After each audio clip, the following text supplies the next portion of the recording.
Hi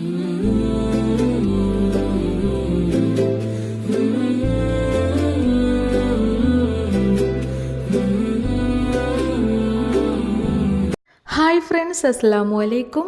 ഇന്ന് എൻ്റെ ഉമ്മാൻ്റെ വീട്ടിൽ നോമ്പ് തുറയാണേ. അപ്പോൾ അങ്ങോട്ട് പോണതിൻ്റെ മുമ്പായിട്ട് നമുക്കിവിടെ കുറച്ച് കാര്യങ്ങളൊക്കെ ചെയ്യണം. അതിൻ്റെ തിരക്കിലാണ്. അത്താഴത്തിനുള്ള ഫുഡൊക്കെ ഒന്ന് ഉണ്ടാക്കി വെക്കണം എന്നല്ലാണ്ട് വലിയ പരിപാടികളൊന്നുമില്ല. പണ്ടൊക്കെ ഉമ്മാൻ്റെ വീട്ടിലേക്ക് പോകാമെന്ന് പറയുമ്പോൾ ഭയങ്കര രസമായിരുന്നേ. ഏത് നേരം അവിടെ തന്നെ ഇക്കാരം. എനിക്ക് തോന്നുന്നു മാസത്തിലൊരു 10-11 വട്ടെങ്കിലും ഉമ്മാൻ്റെ വീട്ടിലേക്ക് പോയിട്ടുണ്ടാകും. ഇപ്പോൾ അങ്ങനെ ഇങ്ങനെയൊന്നും പോലില്ല കേട്ടോ. അങ്ങനെ വല്ലപ്പോഴും ആവശ്യങ്ങൾക്ക് മാത്രം പോവുക, അത്ര ഉള്ളേ. പിന്നെ നമ്മളമ്മമാരും കൂടെ ഇല്ലയെന്നുണ്ടെങ്കിൽ പറയാൻ വേണ്ടല്ലോ, അതിനൊക്കെ ഒരു ലിമിറ്റ് ഉണ്ടാവും. അതായത് നമ്മൾ വരുന്നതിനും പോണീനൊക്കെ. അപ്പോൾ അതൊക്കെ അവിടെ നിൽക്കട്ടെ അല്ലേ. ഈ റമളാൻ വ്ലോഗ് ഉണ്ടല്ലോ, അത് നിങ്ങൾക്ക് മടുക്കണുണ്ടോ ഇല്ലയോ എന്ന് ജസ്റ്റ് ഒന്ന് കമൻറ്റ് ചെയ്യണേ.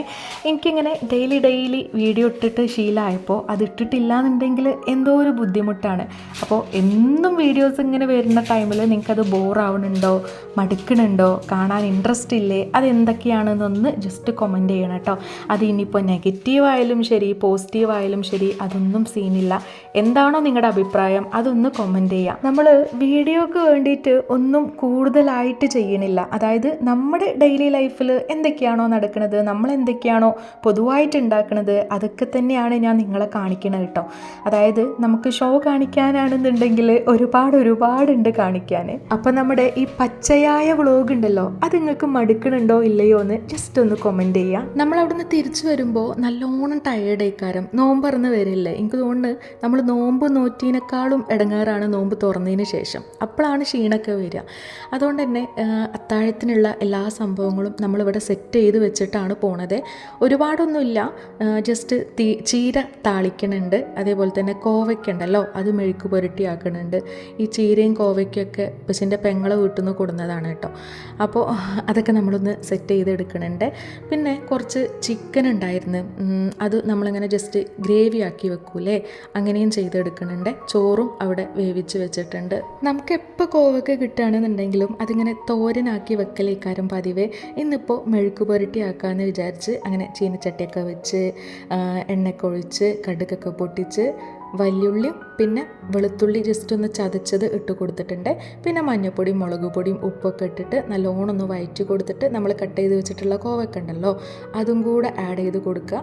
എന്നിട്ട് മൂടി വെച്ച് അങ്ങോട്ട് വേവിക്കന്നെ. സംഭവം സെറ്റാണോ, കുഴപ്പമൊന്നുമില്ല, നല്ല ടേസ്റ്റ് ഉണ്ട്. ഒരു പ്രത്യേക എരിവും പുളിയൊക്കെ കിട്ടും നമുക്കിത് കഴിക്കുമ്പോൾ. ചീര പിന്നെ നമ്മൾ താളിക്കുകയാണ് ചെയ്തത്, അത് അവിടെ ആക്കി വെച്ചിട്ടുണ്ട്. ദെൻ ചോറും ഇവിടെ സെറ്റാണ്. അതിലേക്ക് നമ്മൾ ചിക്കൻ ഇങ്ങനെ ജസ്റ്റ് വെള്ളമൊന്നും ഇല്ലാണ്ട് ഗ്രേവി ആക്കി വെക്കൂലേ, ഇതിലിപ്പോൾ കാണുമ്പോൾ കുറച്ച് വെള്ളമുണ്ട്, എന്നാലും നമ്മൾ കഴിക്കുന്ന ആ ഒരു ടൈമൊക്കെ ആകുമ്പോഴേക്ക് ഇത് വറ്റി സെറ്റായിട്ടുണ്ടാവും. അതായത് ഞാൻ പറഞ്ഞ ആ ഒരു ഗ്രേവി പരുവത്തിലായിട്ടുണ്ടാവേ.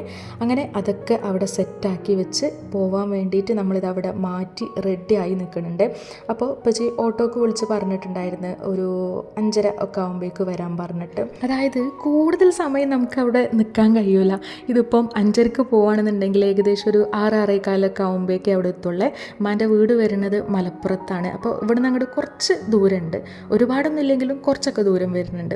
അപ്പോൾ ആ ഒരു നേരം കണക്കാക്കി പോവുകയാണ് നമ്മൾ ചെയ്തത്. എൻ്റെ ഹസ്ബൻഡിൻ്റെ കൂടെ നമുക്ക് എല്ലാവർക്കും ഒന്നിച്ച് പോകാമെന്നായിരുന്നു പ്ലാൻ. ബട്ട് ആൾക്ക് വീണ്ടും ട്രിപ്പ് പോകണമെന്ന് പറഞ്ഞപ്പോൾ രാവിലെ തന്നെ പോയിട്ടുണ്ടായിരുന്നേ.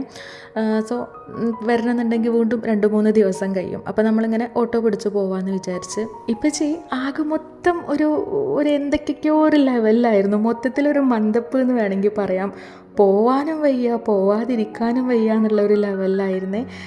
എനിക്കൊന്നും പിന്നെയും വലിയ കുഴപ്പമില്ല, ഞാനൊക്കെ എങ്ങനെയെങ്കിലൊക്കെ അഡ്ജസ്റ്റ് ചെയ്യും. ബട്ട് ഇപ്പാക്കാണെങ്കിൽ ഭയങ്കര സഹിക്കാൻ കഴിയാത്തൊരവസ്ഥയാണ് ഇപ്പാക്ക്. ഞാൻ പറഞ്ഞല്ലോ നോമ്പറക്കാനുള്ള ആ ഒരു തൽക്കാല നേരത്താണ് നമ്മൾ അവിടെ എത്തിയത് എന്നുള്ളത്. അപ്പോൾ നോമ്പറക്കുമ്പോഴേക്കുള്ള എല്ലാ സംഭവങ്ങളും ഇതാ അവിടെ സെറ്റാക്കി വെച്ചിട്ടുണ്ടായിരുന്നേ.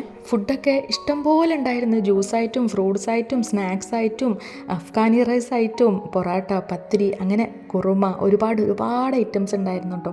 നമ്മൾ കുറച്ചൊക്കെ കഴിച്ച് അത്യാവശ്യത്തിനുള്ളതൊക്കെ കഴിച്ചിട്ടുണ്ടായിരുന്നു. കുറച്ചൊന്നും പറയാൻ പറ്റൂല.